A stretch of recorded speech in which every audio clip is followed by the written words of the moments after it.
Whew, stuff's sticky. All alone. Forest Road. Just dropped Ryan. He's in P2. So it's kind of nice though. This is all good training. Nothing better than being able to contribute. You know, you have certain skills, being able to utilize those and either help tell somebody's story, help the entire storyline, plot, and just message behind this race and how we're reaching so many people. I mean, just talking with Jamil is so crazy. So crazy. Just it's not like exponential, the increase from last year to this year, just the number of like viewers on the stream, but I mean, it was substantial for sure. I mean, I feel like it's consistently over 7,000 concurrent viewers versus like 2,000 last year. So that's in itself is such a big win. I think with the Coco Chronicles combined with the chase, I mean, you have almost 5 hours of footage, just like cinema grade footage that it just tells so many different stories. Each individual has a different reason why they're out here. You know, that includes me as well. I mean, when I get out into these parts and these conditions and just this environment and this community, I mean, there's no better feeling. I've never experienced happiness to this degree. And, you know, I mean, it's all it is stepping out of your comfort zone. It's like in those last 2 races, the people I've met that you would never expect to toe the line, let alone sign up or be interested in something like this, is just incredible. I mean, this sport is so inclusive to everybody. You know, the friends that you make, I mean, really just the connections, heart to heart, you know, extremely genuine and authentic. Because to be honest, when you get out here, I mean, who knows what's out here in the Coco Nino, right? I sure as hell know I'm not alone, but there's a certain level of fear that you just have to, I mean, it's a level of fear that so many people, they live with day in, day out, don't talk about it, they go to therapy for it, if that. They might not even realize it. And they don't understand like how it even impacts their life. Their comfort zone is all that they know. They stay boxed into that. And I mean, my wish, I mean, who knows if anyone will ever see this, but man, I just encourage, like, my hope and dream is really to just help everyone unlock that gate and just step outside your comfort zone. There's so many incredible memories, moments, and just feelings that you can experience when you do that. And it doesn't have to be this, right? But for a lot of us, this is kind of the pinnacle of what life's all about. It's these epic journeys. It's not the destination, right? You've heard that a million times. It's getting out there. It's setting a goal, knowing that no matter how much you prepare, there's always some kind of uncertainty. But also just being hungry for that uncertainty and just putting yourself to that test, right? And these races are so beautiful. I mean, the accommodations, that exist that are present throughout this course, which just goes through some incredible places. I mean, we're talking Black Canyon City, right? You're going up into the mountains, up along ridges, full 360-degree views. You get all these incredible valley views, little towns. Oh my gosh. And it's like, who cares if it's raining, right? Guess what? You're prepared for it. These race directors and these teams, I mean, they're large teams that are all working together, like-minded individuals that are able to organize these events. And, you know, they're going to set you up for success as best they can, to where really it just becomes a mental game at the end of the day. Yes, physically you can make some poor decisions, go out too fast, you know, completely jack up on your nutrition plan or lack thereof, and that'll take you out of your race, right? Obviously there are physical ailments, but man, it's so cool talking to Jamil yesterday, and he said, you know, this year we're going to put together the equivalent of the chase, but the back of the pack. And my favorite thing about working that aid station at the Arizona Monster were the last two groups that came through, the back of the packers. And man, I swear, they're basically just putting it all on the line. Their entire body hurts. They've probably never experienced those feelings that they're feeling, but they mentally push forward. And that's what it starts with, right? One step in front of the other, getting all your water and nutrition just ready for the next 6 miles, 10 miles, 15 miles, 20 miles, whatever that next stretch is. And then they just rely on those aid stations to take the adequate, basically the break that they need to get their body back just the right amount to make it another 6 miles, another 10 miles, another 15, another 20.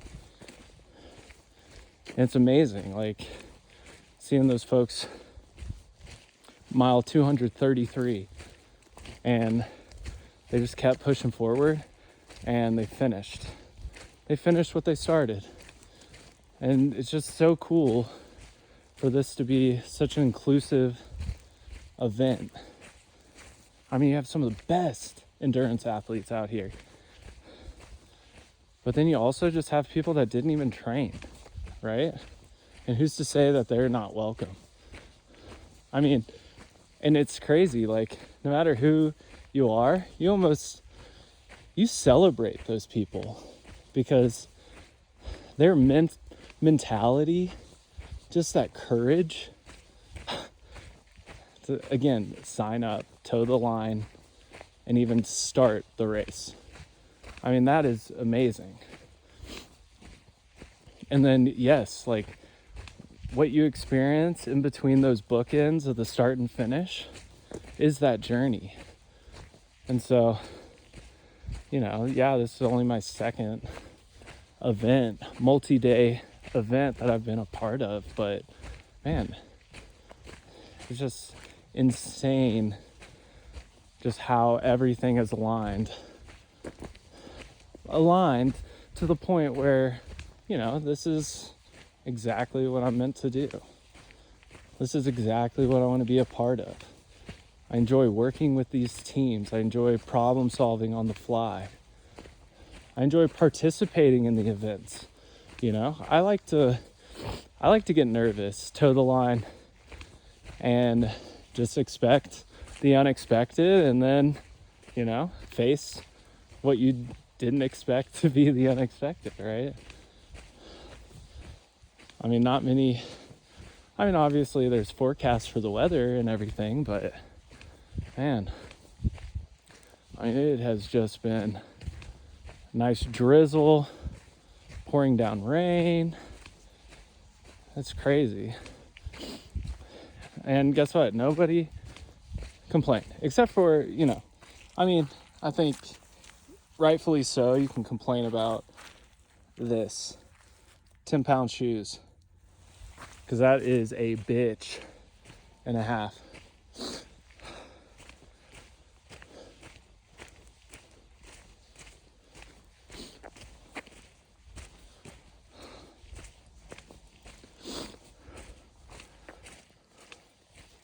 But yeah, I'm not necessarily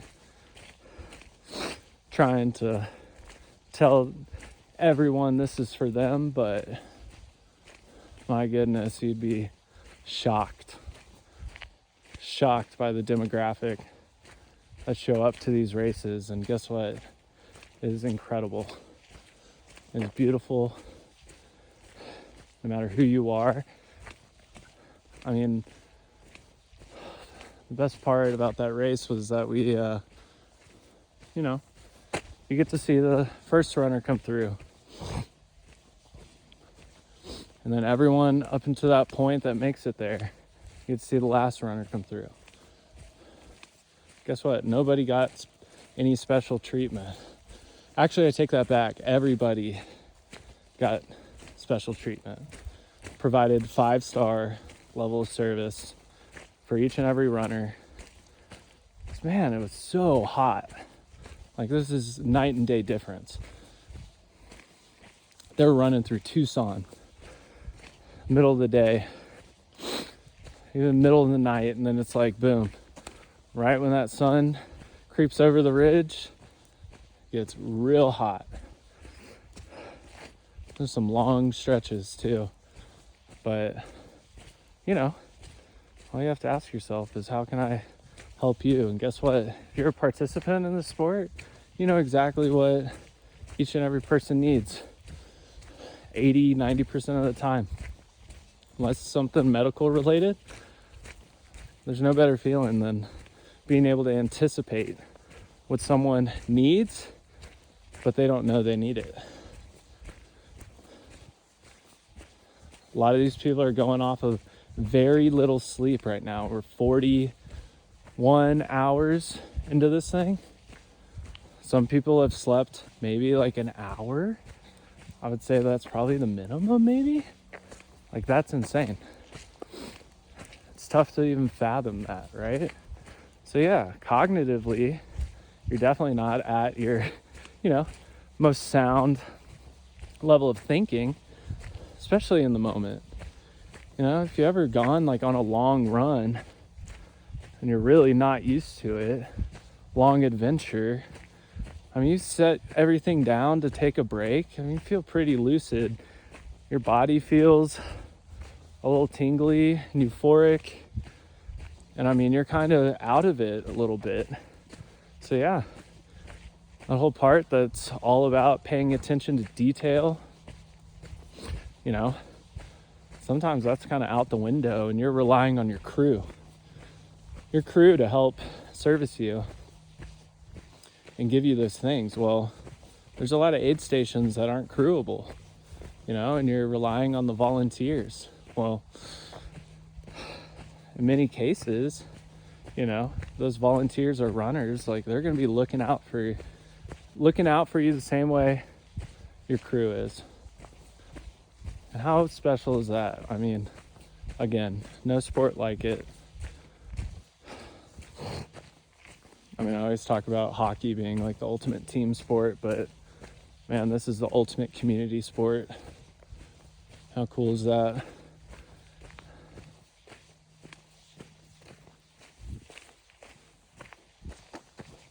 Oh, ow. Ah, I feel like I'm being chased. Ah.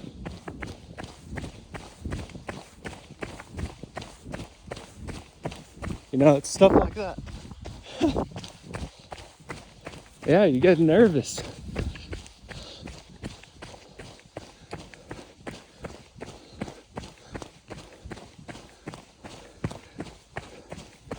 Definitely get nervous.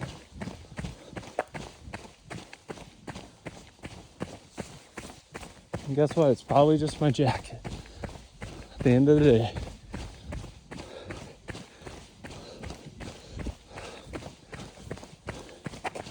Over 200 runners are gonna come through here.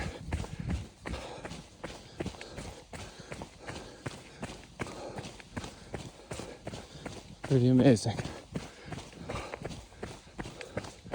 Pretty amazing. So I don't really even know where I started on that tangent, but after talking with Ryan kind of about how special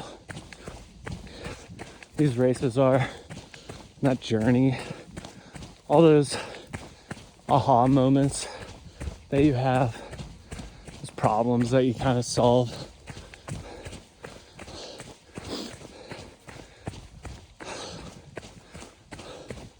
Expectedly, they all kind of drift away in the moment, but man, the more we're able to document like this, the more you're able to remember, especially if you go back, watch the live streams. That is so much fun. Get on the stationary bike, watch the live stream. You can kind of relive this epic journey. So a lot of people don't have time to take out of their day, out of their week. A busy family schedule. Everybody loves the Cheryl Strayed story, hiking the PCT. Not everybody has the freedom, flexibility to do that, right? That takes months. If you're trying to set a FKT, right? Like Tara did like 2,400 miles in 41 days. You know how much planning goes into that, and coordination? So many people contributed to her success. And guess what? I'm sure they didn't even second guess it when she asked them to do it. How cool is that? Again, no better community to be a part of.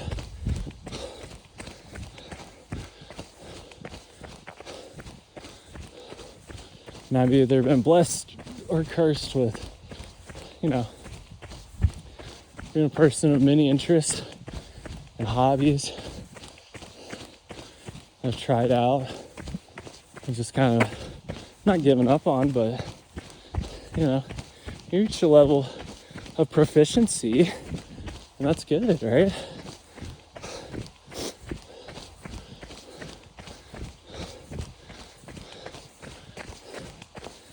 And guess what? You have the skills forever. So no, I don't think I took any wrong path, any choices I've made in that sense. So guess what? I can pick those things back up in the future when I'm much older, or when my, life changes, right? Right now, with the freedom, flexibility, and just drive to kind of go out and explore, be adventurous, live in my van.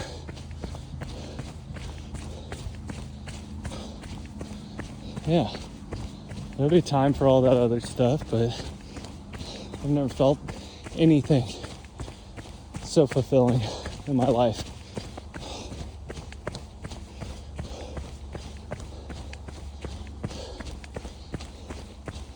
Than the sport of endurance adventures. That's what I'll call it. So,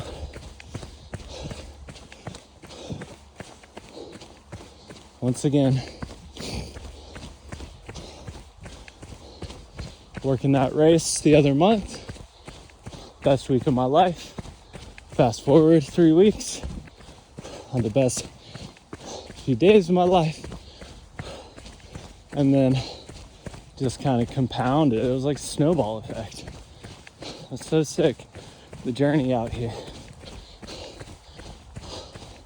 In the van. It was like it's my first trip in the van.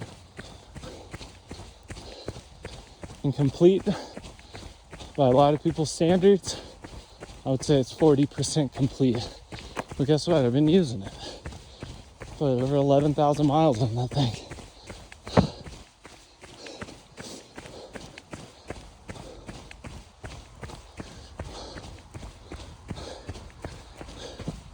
And yeah, it's scary. You don't really know what to anticipate. You can console with your friends that have done it, things like that. Get their feedback.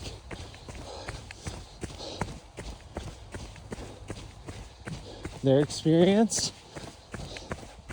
And then do your best to apply that to yourself. The better you know yourself, the better you can take other people's experiences and apply it to your own life. Right? Nobody's better than anyone else. People aren't further ahead of each other in life. We all have a story to tell. We all have our ups and downs.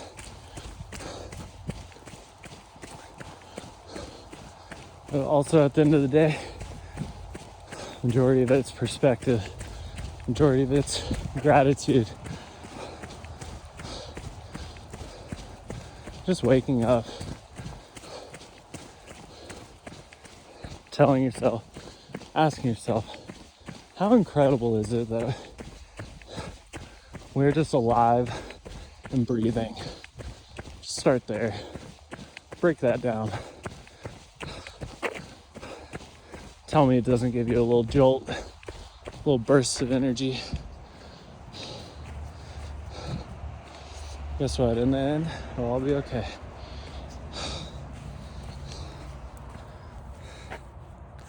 Love y'all.